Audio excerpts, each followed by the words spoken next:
So I will talk about an EU project that's called Risk-Informed Management of European River Basins. If you look at the first generation of river basin management plans, it's clear that there was a clear focus on the how and less on why. And I think it should be more why. Why are we doing this? Why is it important? And we also realize that our river basin systems are very, very complex. And it's not just simple looking for linear optimization approaches to manage our systems. And certainly it's no longer effective to deal with one issue at a time. What I should have stressed also, because in the announcement it was said that this would be a project on groundwater.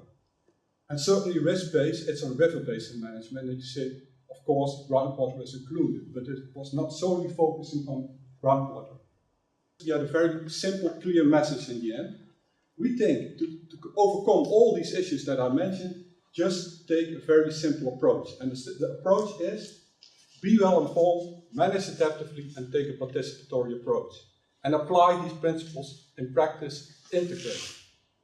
I think also, having heard yesterday what Christos Vergakis told us about Horizon 2020 projects, I think this could also be an approach on how to approach these new kind of projects. So if you apply these principles in your projects, I think you're on a long way what the Commission would like to see to overcome these grand challenges. First of all, be well informed. We use it in RiskBase, but we use the source pathway receptor paradigm. And we basically base ourselves on this risk-based land management approach, where I said, well, you have sources of risk.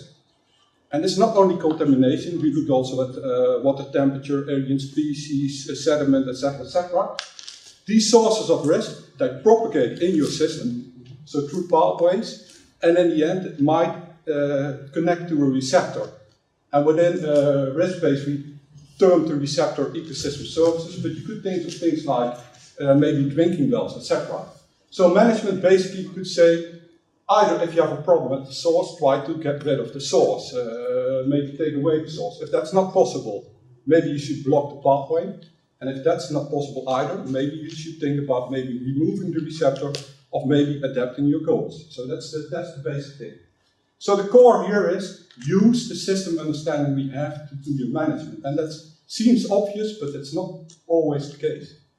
And it's not only scientific understanding I mentioned here, but it's also using local knowledge of people, of farmers, etc., to manage your system. But even then, even if you would use all the knowledge we have today, then I dare to make the statement that that still is not enough, because systems are simply too complex to understand. There are tipping points, non-linearities, surprises are part of the deal. And to deal with that, it's very simple. We think you have to take an adaptive approach. And adaptive management is learning together to manage together. We also would like to stress that we should allow ourselves more a learning by doing approach, and also allow for experimentation. Just perform experiments. Not only as a scientist, but together with farmers, think about, okay, what next step to make, learn and improve. So learn together, co-creation of knowledge are the things here. Then, to pursue a participatory approach. Christos stressed yesterday already, stakeholder involvement will be very important in the next series of projects. But we also say, well, if you manage issues, risks, you have to involve the people to whom the risks are related. And basically, we just copied this very simple table from the International Risk Governance Council, and they say, well, it depends on the risk and the risk characteristic, which stakeholders you have to involve.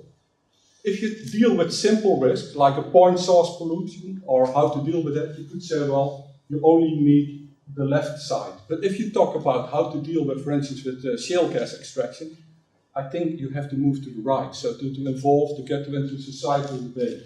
So just giving you some kind of hint, what kind of people you should involve. Of course, if you want to cooperate and if you want to participate, and you have to think about language, because language is the most important thing. If you don't speak the same language, you are not communicating. And that seems simple, but even within the science community, it's very difficult to communicate between different sciences.